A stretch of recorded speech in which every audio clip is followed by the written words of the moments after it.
विवाह की पहली सुहागरात में महिला ने बस एक पाद ही छोड़ा था, लेकिन अगले ही पल पति ने उसे टपका दिया। मृत्यु के बाद जब वह दोबारा आंखें खोलती है तो उसे पता चलता है कि वह समय में पीछे लौट चुकी है। वह उसी दिन पर वापस आ जाती है जब उसके पति ने बटलर को शादी की अंगूठी देने भेजा था। नियम यह था कि जो भी उस अंगूठी को पहन सकेगा वही सीईओ की पत्नी बनेगा। खून से सनी अंगूठी देखकर माँ, सौतेली माँ, दत्तक बहन और नकली अमीर बेटी, चारों में से कोई भी उसे पहनने के लिए आगे नहीं आता। महिला को एहसास होता है कि केवल वह ही नहीं बल्कि सौतेली माँ, दत्तक बहन और नकली अमीर बेटी भी पुनर्जन्म लेकर लौटी हैं। पहली जिंदगी में एक डांस पार्टी के दौरान सीईओ को महिला से पहली नजर में प्यार हुआ था। उसने महिला के हाथ के नाप के अनुसार हीरे की अंगूठी बनवाई और शादी का प्रस्ताव रखा, लेकिन पार्टी में मौजूद सौतेली माँ, दत्तक बहन और नकली अमीर बेटी को जलन हुई और उन्होंने महिला को जबरदस्ती कैद कर लिया। महिला को ढूंढने के लिए सीईओ ने घोषणा की कि जो भी अंगूठी पहन सकेगा वही उसकी पत्नी बनेगा। पहली बार नकली अमीर बेटी ने अंगूठी को बड़ा करवा लिया और शादी कर ली, लेकिन सीईओ ने तुरंत पहचान लिया कि वह वही व्यक्ति नहीं है। दूसरी बार दत्तक बहन ने दर्द सहते हुए कई सुइयां चुभवाईं, लेकिन सीईओ ने उसे भी अस्वीकार कर दिया और मार दिया। तीसरी बार सौतेली माँ ने अंगूठी पहनने के लिए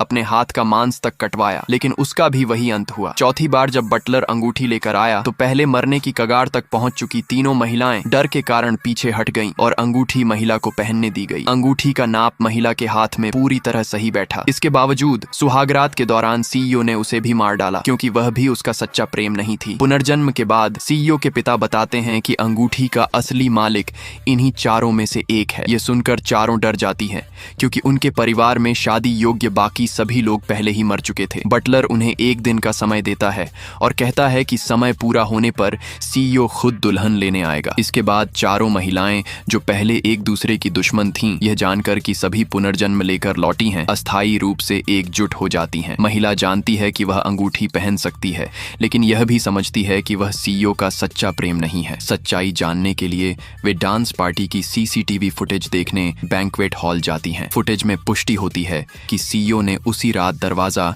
इन्हीं चारों की ओर खोला था। महिला निर्णय लेती है कि वह सीधे सीईओ के घर जाकर सच्चाई पता लगाएगी। उसे पता चलता है कि सीईओ और उसके बीच पहले से ही एक गुप्त संबंध था, जिसकी शुरुआत स्वयं सीईओ ने की थी। सीईओ कहता है कि वह अपने दिल के व्यक्ति से ही शादी करेगा, लेकिन यह स्पष्ट नहीं करता कि वह व्यक्ति कौन है। बाद में वह संकेत देता है कि महिला तब तक उसका सच्चा प्रेम है जब तक वह चाहे। महिला को धीरे धीरे समझ आता है कि वह केवल एक विकल्प थी। अंत में चारों यह तय करती हैं कि शादी को सामान्य रूप से होने दिया जाए, भले ही उसके बाद मृत्यु निश्चित हो। महिला निर्णय लेती है कि सच्चाई सामने लाना ही सभी के जीवित रहने की एकमात्र संभावना है।